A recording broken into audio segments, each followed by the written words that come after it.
Hello' student, মই আজি এটা কুৱেশ্যনৰ বিষয়ে আলোচনা কৰিম। কুৱেশ্যনটো হ'ল, তোমাৰ বিদ্যালয়ৰ বাগিচাৰ কোনো এডাল গছৰ কুমলীয়া কাণ্ডৰ এটা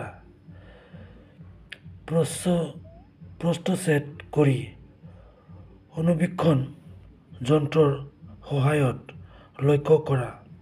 তুমি আৰু কেনেকৈ নিৰ্ণয় কৰিবা যে এই এডাল একবীজপত্ৰী বা এডাল দ্বিবীজপত্ৰী উদ্ভিদৰ কাণ্ড? কাৰণ দৰ্শোৱা। উত্তৰ: এটা কাণ্ড একবীজপত্ৰী নে দ্বিবীজপত্ৰী সেয়া অনুবীক্ষণ যন্ত্ৰৰ তলত সংবহন কলাৰ বিন্যাস লক্ষ্য কৰি নিৰ্ধাৰণ কৰিব পাৰি। দ্বিবীজপত্ৰী কাণ্ডত সংবহন মুঠাবোৰ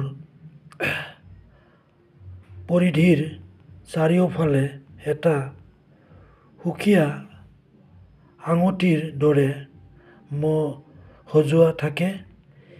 যেনে ইয়াত চাব, দ্বিবীজপত্ৰীবোৰৰ ক্ষেত্ৰত আঙুঠিৰ দৰে, এইটো আঙুঠিৰ দৰে একদম ৰাউণ্ড ৰিঙৰ দৰে কাণ্ডৰ চাৰিওফালে সজাই থাকে, ৰিঙৰ দৰে, আঙুঠিৰ দৰে। এইটো চোৱা, এতিয়া থাকে।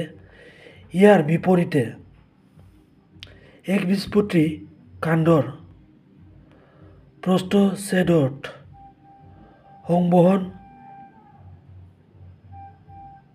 মুঠাবোৰ সিঁচৰিত হৈ থাকে, অৰ্থাৎ চেদেলি-পেদেলি হৈ থাকে। যেনে চাব, একবীজপত্ৰী উদ্ভিদৰ ক্ষেত্ৰত সংবহন গোট বা মুঠাবোৰ কাণ্ডৰ চাৰিওফালে চেদেলি-পেদেলি হৈ থাকে। এতিয়া এনচাৰটো ধুনীয়াকৈ লিখি লোৱা।